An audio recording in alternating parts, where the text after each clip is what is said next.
see the thing. We are talking about this, okay?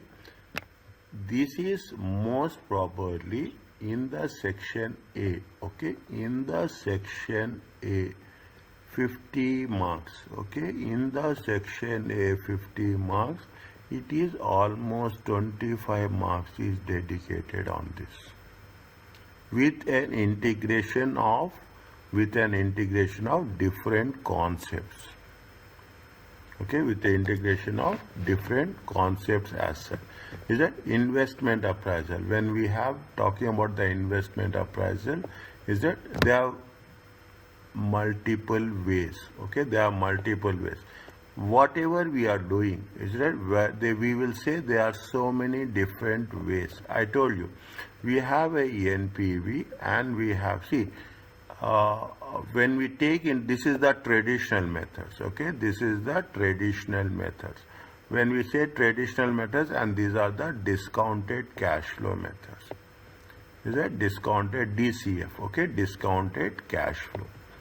Okay, when we say the discounted cash flow, you have multiple things, okay? Multiple methods are there, more than, is it right? You are talking about IRR, is it right? You have PI, okay? You have MIIRR, okay? You have discounted payback. Is it? You have a discounted payback, okay? And see, NPV, don't mix it up. NPV is the overall, okay? If you are talking about the overall project, we take NPV. But if you take it a individual project, then we will talk about the APV. Okay? Now, what we are doing here is it right? How we are going to work it out, okay? Wherever we do, whatever we do, ultimately we will land up with a NPV. That is the most authentic, most reliable and most acceptable. Okay, most reliable, most acceptable. That's the NPV. Okay, we will take IRR also, but most of the time we work out or in and around with NPV. Evaluate the potential value of the organization with respect to the NPV model. Okay, in this way, what will happen? You will take into consideration the inflation, specific price variation.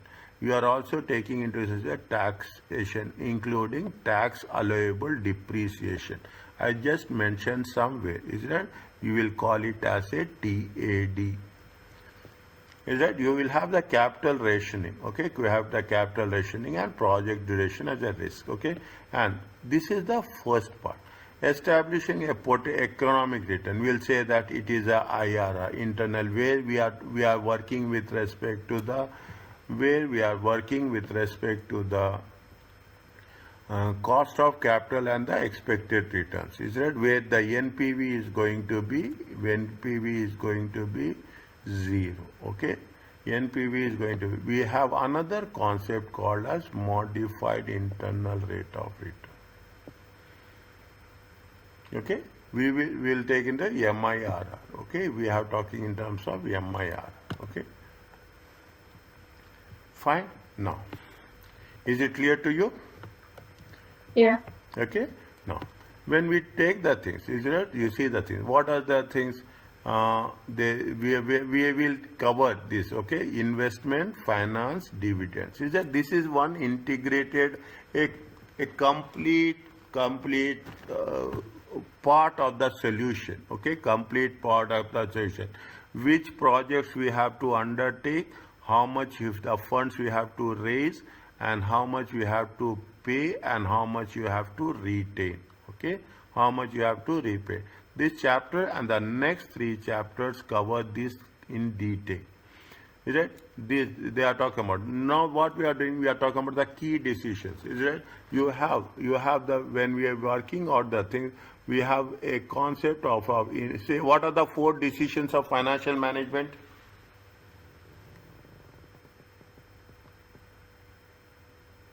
Any idea? What's that?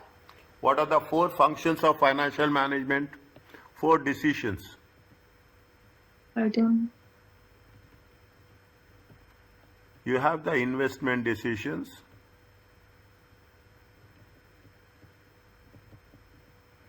Is it? You have the investment decisions, you have the financing decisions, you have the working capital decisions.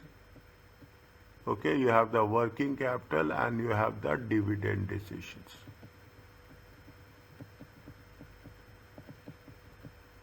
That's all. The area is that much only. Is it right? We are talking about the investments. We are talking in terms of the dividends. We are talking in terms of financing.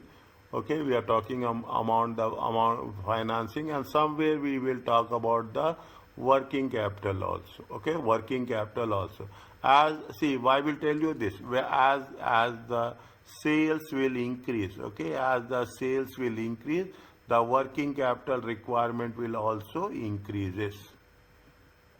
Is that the working capital requirement throughout this chapter and the next three? It is throughout this chapter and the next three. It is critical. We continue with what is the interrelationships. Exam questions rarely focus on just a single area of syllabus. Okay, now it is. I told you it is all integrated. Okay, it is all integrated. Is that they will never say that you have to do one thing. They will say that how it is going to be. I mentioned somewhere here in the beginning. They will take investment, financing, and dividend division. They will take it. So we must consider such links throughout in order to prepare fully for the exam. Okay, they will not focus on an isolation basis. Okay, isolation basis. Now, you see this flow chart. What you will understand this? Tell me fast.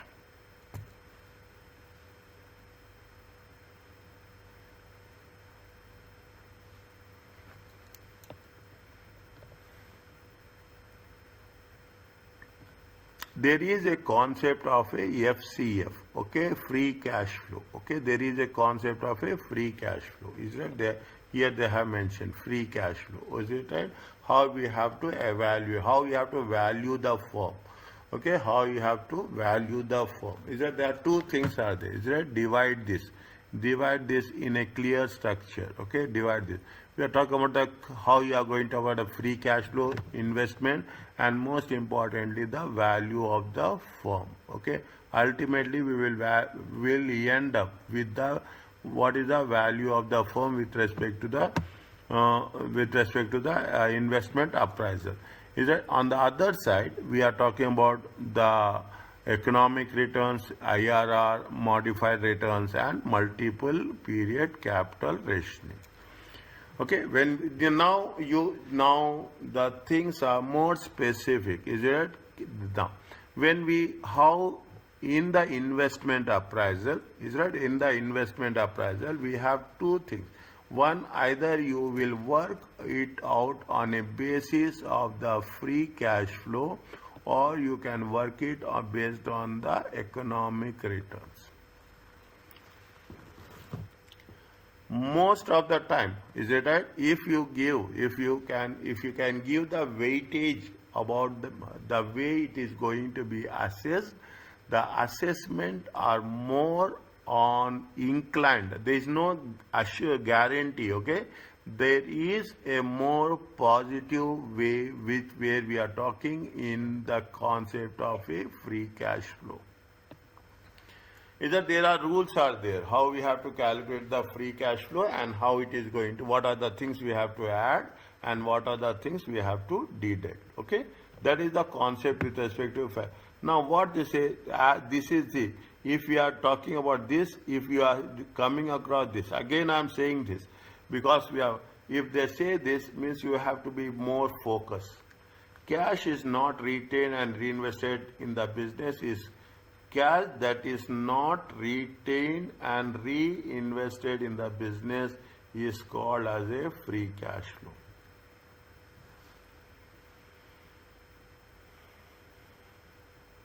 Is it? Cash that is not retained and reinvested in the business it represents cash available to the providers of the company to pay dividends or finance additional projects.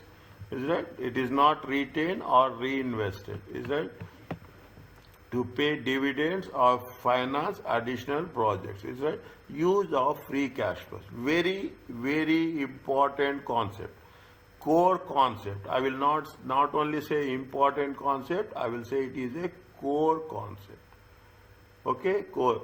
Free cash flows are frequently used in the basis evaluating potential investment projects. Is it? They are used for evaluating potential investment projects as an indicator of the company's performance and to calculate the value of the firm and thus potential share price. We'll go in detail about these things in chapter 14 and chapter 13 and 14, okay, when we are talking about the business evaluation. Is that? Now, free cash flows can be, is a free cash flow is revenue minus cost minus investment, okay. It is very simple, okay, it is very, very easy also, okay, it is fine. The free are used to evaluate projects, therefore essentially is relevant and not relevant, okay. The free FCF used to evaluate projects, therefore essentially the net relevant cash flows. Is it? Now, there is another concept. Is it? You will have the free cash flow and we have a free cash flow to equity. Okay, free cash flow. We will discuss this in the later chapters. This is essentially available to distribution to cash available to distribution to shareholders. Is that? So in many cases, just the free cash flow already calculated, but with debt interest also deducted. Okay. There are two concepts are there. One is free cash flow and the second one is free cash flow to equity. Very, very specific. Okay. Now they are talking in terms of the things. I have missed it. Is that there is another concept of a macular duration, or we call it as a modified duration. Okay, we have a modified duration. Is that you have the NPV, we know how to calculate NPV. Okay, we know how to calculate NPV. We will not take into consideration traditional methods. Okay, I think discounted payback is given. Okay, discounted payback is given. Fine. Relevant cash flows are those costs and revenues that are future and incremental. You should therefore ignore the sunk cost, is it the committed cost, non-cash items and appropriate overheads. Are you clear about these concepts? Yes or no?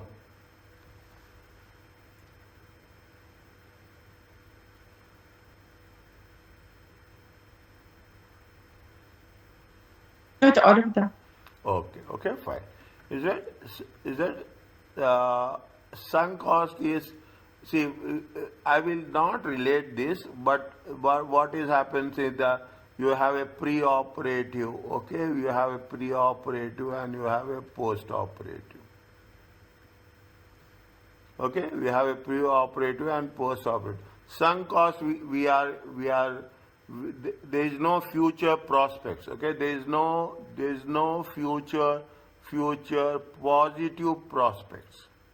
Okay, future positive prospects of generating the revenue. Okay, committed cost, we have to pay regulatory cost. Okay, regulatory cost is there. Is that it is any regulatory cost is a committed cost. Licensing is a committed cost. Is it right? Licensing is a committed cost. Is it you have to give it in any way. Means you have to ignore. Okay, means it is not going to be as simple as that. It is not going to contribute. It in simple words, it is not going to contribute. Is it that the probability of contribution? I will make it very clearly. Probability of contribution to future cash flows. Is it FCF? I will use all the time FCF. Probability of contribution to future cash flow is minimal. Is it right? Probability of those are things we have to ignore. Is it right? Relevant cash flows are those which are going to which are those cost and revenues that are going to be future and increment, and these are the fine. This is a very specific one. Okay, now little bit very specific. Okay, discounted cash flow techniques takes into account the time value of money, seeks to improve shareholders' wealth. Fine, that is the objectives of the thing. Now, what is there? You have one thing is you have a compounding. Is that we are talking about the terminal value. Remember this, identify this, write down in separate notebook the formulas.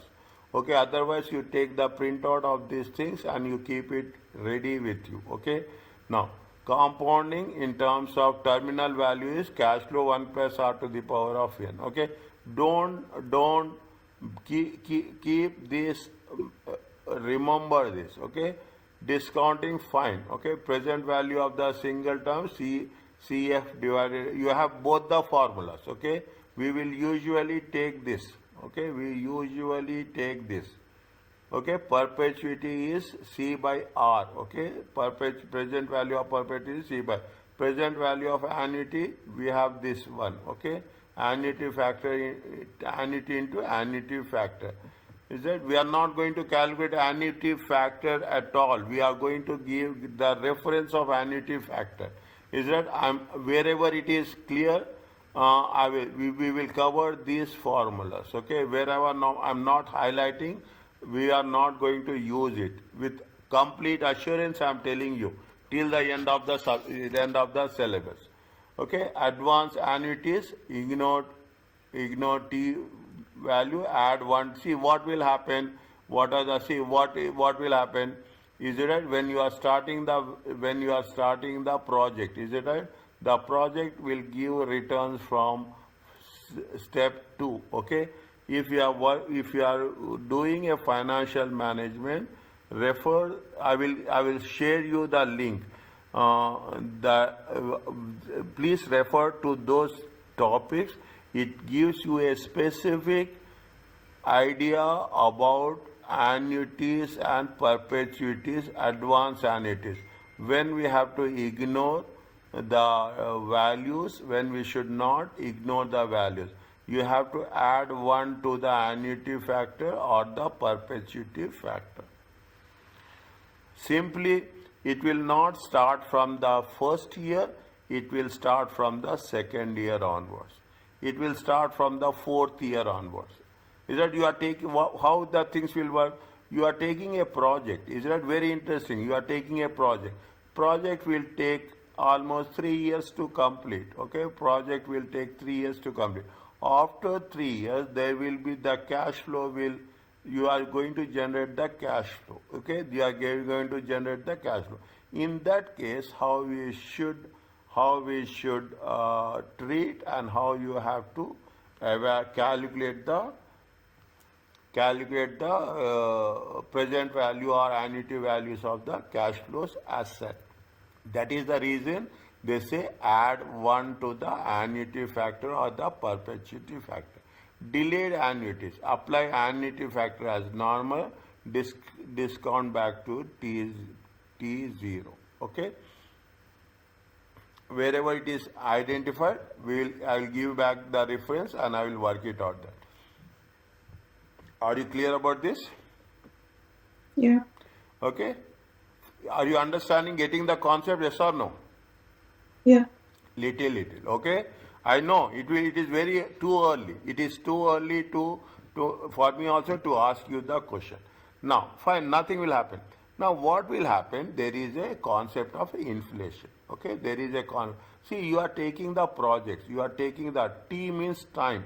Time 1, time 2, time year 1 or year 2, or you can put in either way. There is nothing is there. Okay, time 2, time 3, and time 4. Okay, time 3 and time 4. What will happen over a period of time? You are talking in terms of sales.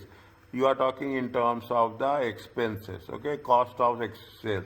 Is that you will say into consideration, you will take interest, all that.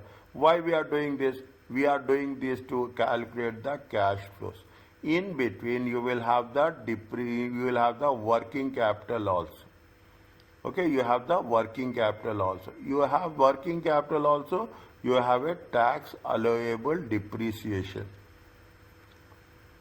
Is that you have that? We will do all the things. In the process, what will happen? Definitely, one factor which is going to influence you is the concept of inflation.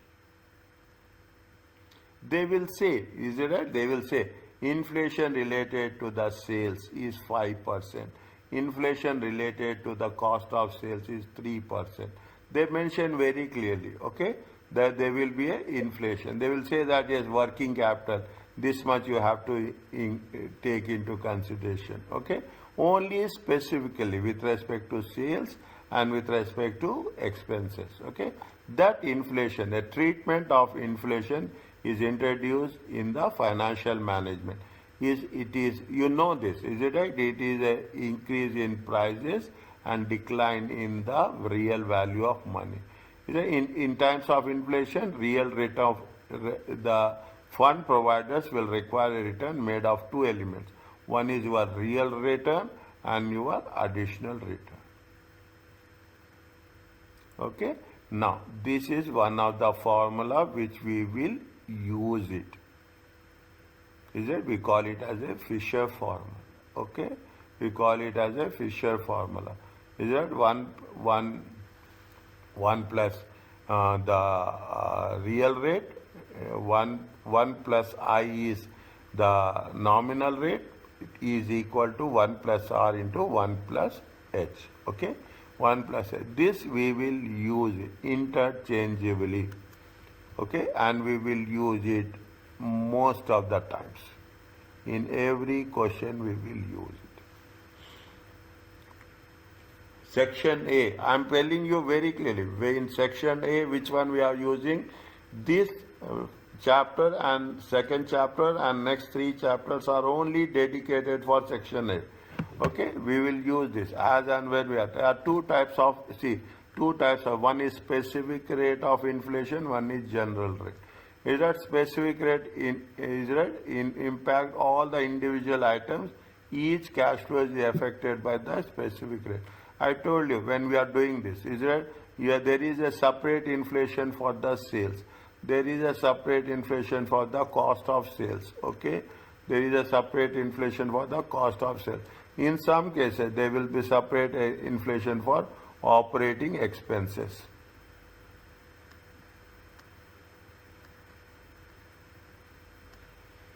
It's very easy. It's not that much difficult. Wherever difficult, I will tell you. Okay, impact on investors overall. It is general rate means it will have impact with respect to it is. We call it as a basket of all the goods. A basket of all the goods, rather than a specific one. Is it? You have two things. One is to be mostly we will use both. Okay, we will use both. But they will mention very specifically that whether it is if it is specific, they will identify with respect to the particular variable. If it is not specific, we will not identify. Okay. Now, when you are talking about the things, they say that it is a real method. Is it right? It is a money or nominal method. Okay. Do not inflate the cash flows. Leave them in the real terms, in today's real flows. Okay. I will share you 2 or 3 lectures. Okay. At least I will share you the text copies of that. Is that with the proper solutions and everything like this. Okay, read that one. There are 2 ways. Either it is a real flow or it is a money flow is there.